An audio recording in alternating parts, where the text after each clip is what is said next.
Baik, Assalamualaikum warahmatullahi wabarakatuh. Waalaikumsalam warahmatullahi wabarakatuh. Alhamdulillahirabbil alamin. Puji beserta syukur kita lafazkan kepada Allah Subhanahu wa taala yang telah memberi kita nikmat kesehatan dan kesempatan sehingga kita dapat membuat tugas presentasi video melalui via Zoom ini. Selawat berangkaikan salam, tak lupa dan tak bosannya kita hadiahkan kepada Nabi besar Muhammad Sallallahu Alaihi Wasallam dengan berlafazkan Allahumma sholli ala Muhammad wa ala ali Muhammad.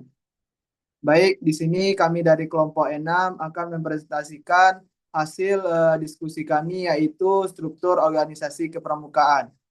Sebelumnya yang sama-sama kami hormati yaitu Kak Profesor Damrah MPD dan Kak Lucy Angelia MPD.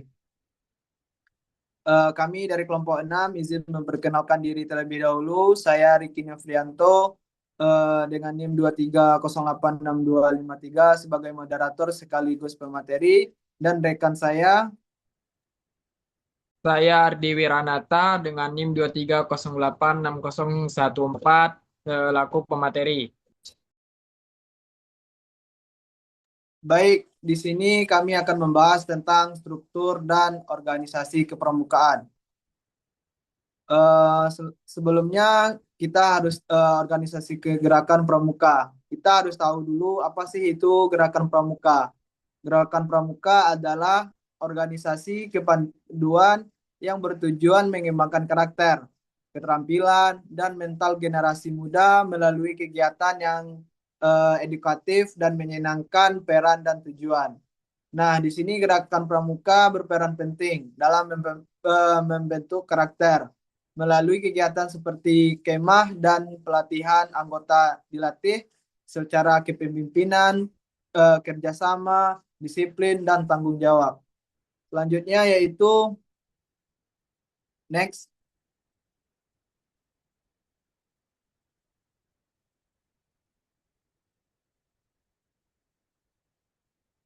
Selanjutnya yaitu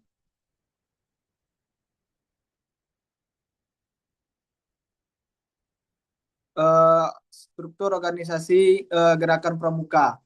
Ini adalah bagian atau definisi yang mencerminkan tingkat organisasi gerakan pramuka melalui dari yang paling atas sampai yang paling bawah.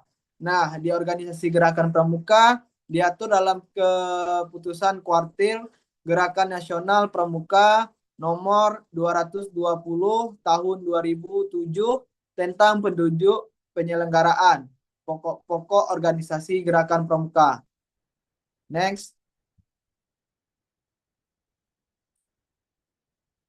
Selanjutnya itu struktur organisasi gerakan pramuka disusun mulai dari tingkat nasional, daerah, cabang, rating, hingga ke gugus depan. Struktur organisasi tersebut terdiri atas majelis pembimbing atau MABI. Yang kedua yaitu kuartir, yang ketiga gugus depan atau GUDEP, yang keempat Satuan Karya Pramuka atau SAKA, yang kelima yaitu musyawarah. Baik, selanjutnya ini adalah struktur organisasi gerakan pramuka di Indonesia. Bisa sama-sama kita lihat dari yang tertinggi sampai yang terendahnya, yaitu yang tertinggi yaitu nasional sampai yang paling bawah yaitu gugus depan. Next. Nah, di sini ada kuartir-kuartir organisasi kepramukaan. Dalam gerakan pramuka, kuartir adalah satuan organisasi yang berfungsi mengelola, membina, dan mengoordinasikan kegiatan pramuka di berbagai tingkat wilayah. Struktur kuartir ini berjenjang dari tingkat nasional sampai gugus depan. Fungsi kuartir. Yang pertama yaitu semua kuartir memiliki fungsi pembinaan. Pembinaan ini dimaksud dengan mengembangkan karakter anggota. Mengembangkan karakter tersebut yaitu dari hal yang tidak tahu menjadi tahu, dari yang tidak disiplin menjadi disiplin. Selanjutnya yaitu pengelolaan, mengatur organisasi dan administrasi. Selanjutnya yaitu koordinasi, menghubungkan antara satuan.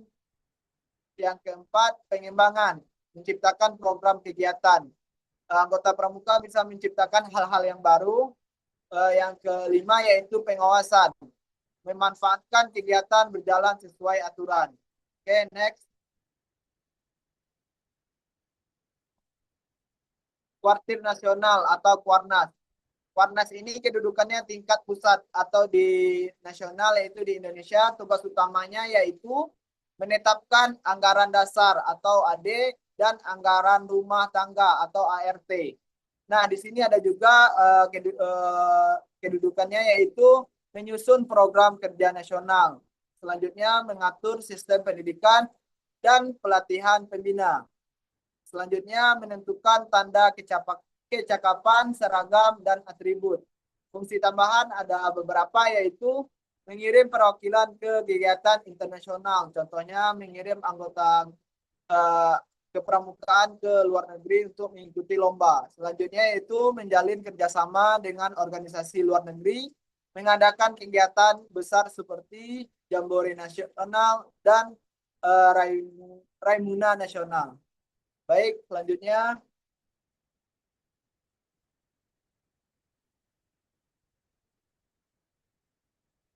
kuartir daerah atau kuarda. Kuarda ini adalah kedudukan atau tingkat provinsi.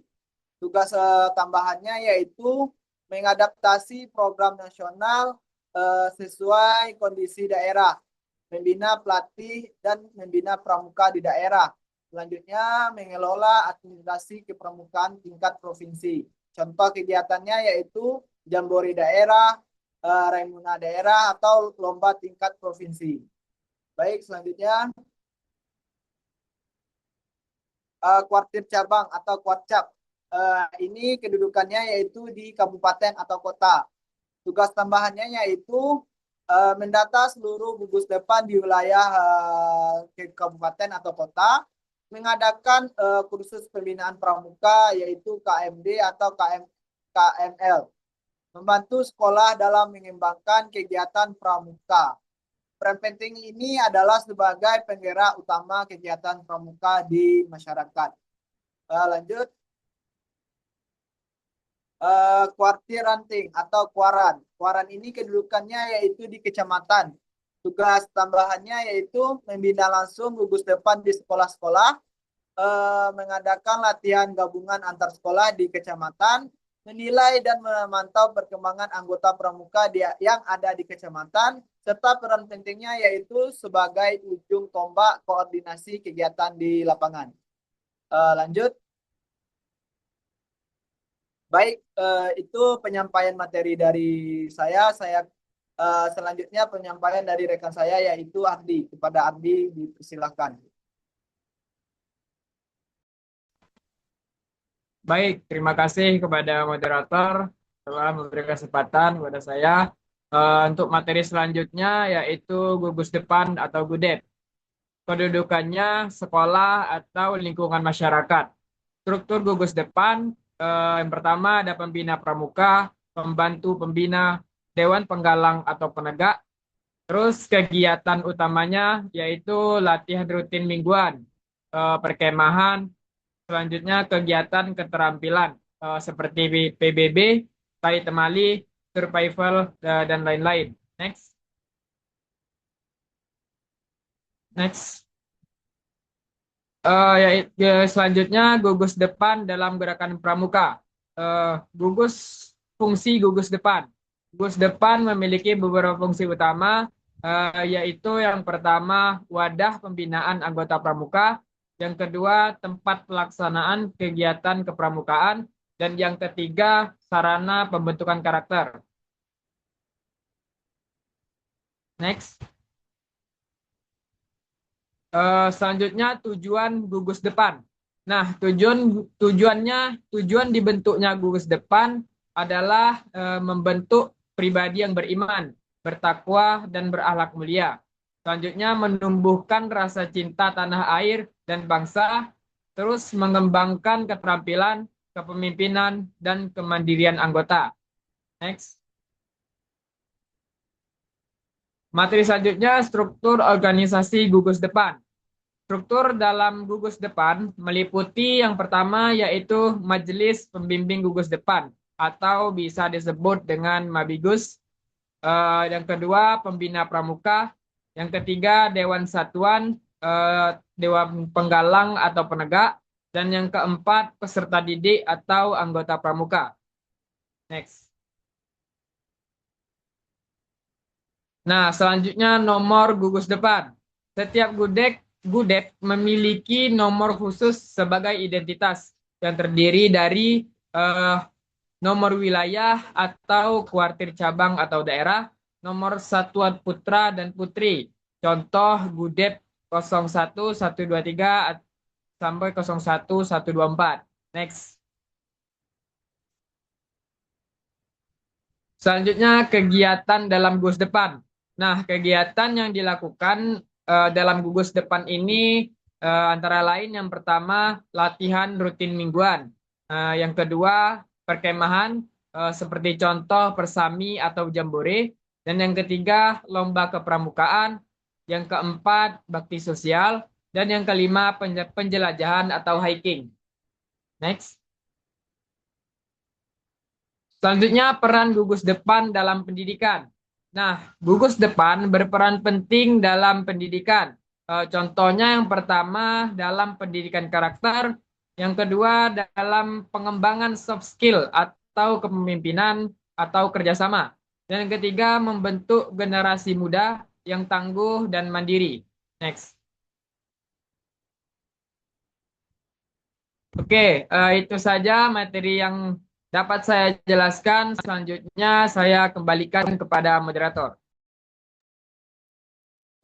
Baik, terima kasih kepada Ardi yang telah menyampaikan materi terkait tadi organisasi gugus depan.